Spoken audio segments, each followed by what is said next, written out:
Vous avez forcément vu ce clip de High Show Speed faisant un backflip qui carrément repousse les lois de la gravité. Le poteau, on dirait, il reste 30 minutes en l'air. Et comme je suis un mec qui aime bien tester des nouvelles choses et sortir de ma zone de confort, bah, je pouvais pas juste apprendre à faire un backflip, mais plutôt maîtriser le backflip de High Show Speed en 3 jours.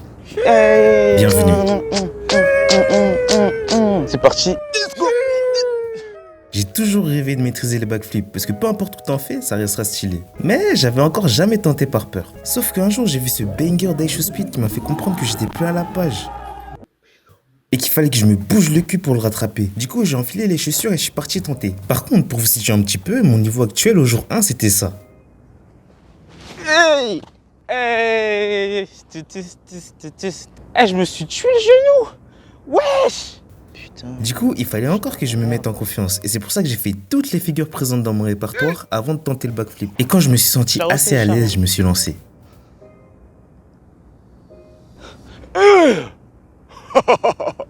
Putain, on dirait un trou de balle la tête de homme. Et ouais, comme 90% des humains, j'avais peur de me jeter en arrière. Alors au lieu de faire directement un backflip, j'ai décomposé le problème en m'aidant de mes mains pour me jeter en arrière et faire une sorte de rondade. Et puis progressivement essayer de les retirer. Mais le problème c'est que j'étais pas du tout droit et ça ressemblait à rien. Carrément j'ai créé une nouvelle figure. Ah putain, ça va être dur sa grand-mère. Et c'est à ce moment-là que j'ai compris qu'il me manquait vraiment de la technique et que j'avançais dans le flou. Donc je suis retourné chez moi, j'ai lancé YouTube et j'ai regardé tous les tutos qu'il y avait sur le backflip pour dénicher l'info la plus utile qui nous vient de Aurélien Roy. En gros, tac, venir tirer ta tête, c'est une erreur que beaucoup de personnes font. Si tu fais une courbe comme ceci, tu vas aller beaucoup moins haut que si tu restes sur place. Et c'est aussi simple que ça, le plus important dans un backflip, c'est qu'au moment du saut, il faut regarder droit devant soi. Du coup, avec tout ça en tête, je suis revenu le lendemain équipé comme jamais, préparé de fou pour tenter ma chance. Je vous mens pas que le temps il est pas adéquat là. Et je vais faire de la merde les gars, putain. Force à WAM, si je me brise le cou, c'est pour le contenu. Mais finalement, même en ayant compris la technique et vu des dizaines et des dizaines de gens le faire, j'avais trop peur de me dire que ma tête pouvait finir au sol. C'est trop dingue pour moi. Regardez-moi ce bigorage là, c'est KO. J'ai pas signé pour ça, moi je rentre. Donc quoi de mieux qu'un endroit merveilleux où il est impossible de se faire mal pour briser sa peur. Oui, je parle bien du trampoline park. Et de cette manière, bah ça y est, je pouvais me lancer parce que j'avais de moins en moins peur et mes backflips devenaient de plus en plus propres. Après, c'est sûr, j'avais plus aucune excuse à ce moment-là. Du coup, pendant 2 heures, j'ai fait et refait des backflips pour que la technique rentre bien dans mon cochis. C'est-à-dire regarder droit devant quand je saute et rabattre mes jambes au bon moment. Bon, c'est vrai qu'il y avait encore quelques petites erreurs, mais je commençais vraiment à comprendre la technique et être de plus en plus à l'aise. Un peu trop même. C'est comment les guys de retour. Franchement, ça m'a bien aidé le trampoline park. J'ai réussi à faire ce que je voulais. J'ai réussi à enchaîner les saltos. Désolé, je regarde pas encore bien la caméra, mais bref. Là, jour J, ça décale sur la terre ferme et on va voir ce que ça va donner. Soit je me casse la gueule, soit je réussis. Mais dans tous les cas, je me dis que comment je peux me casser la gueule si j'ai réussi à enchaîner tous ces saltos au trampoline park.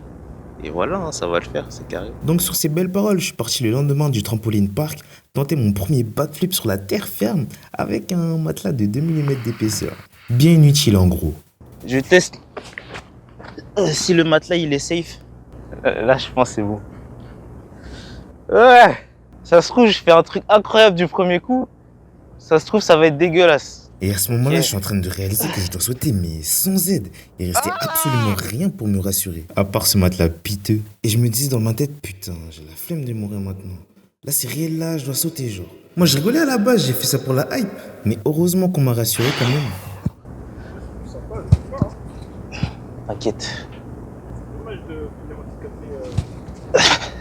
C'est bon. Mais je me suis quand même rappelé de tout ce que j'avais fait et je pouvais pas m'arrêter à la moitié du chemin. Donc, je me suis lancé.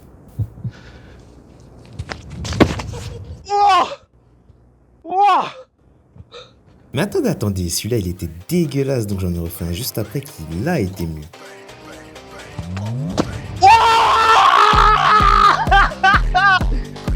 Et là j'étais tellement heureux, la sensation était folle. Après, croyez pas que tout était clean, hein, parce que sur le premier backflip je me suis niqué.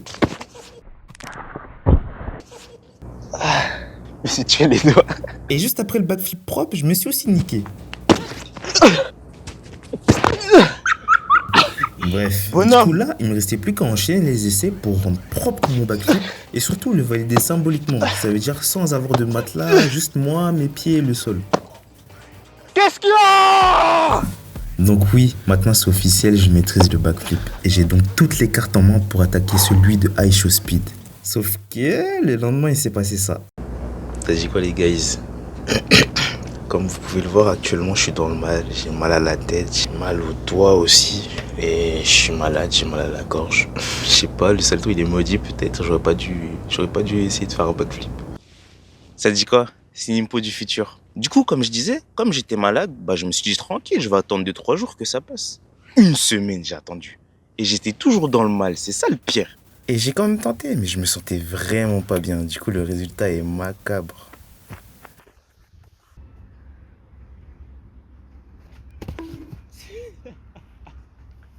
Donc malheureusement les gars, comme vous aurez pu le voir, j'ai dû m'arrêter en cours de chemin. J'ai pas pu finir le défi et en tout cas j'espère que vous aurez kiffé. Si vous avez vraiment kiffé et vous voulez vraiment voir une partie 2 où je finis vraiment le défi et que je reproduis le salto de High Show Speed, dites-le moi en commentaire, faites-le moi savoir en likant la vidéo, en partageant, en vous abonnant. Vous connaissez déjà le topo. Dans tous les cas, il y a d'autres vidéos qui vont venir et il y a du sale qui va arriver. J'espère que ce que je vais vous proposer, vous allez kiffer. Si vous avez kiffé, bah, on va continuer dans cette lancée. Et voilà. Ouais, c'est comme ça on finit une vidéo.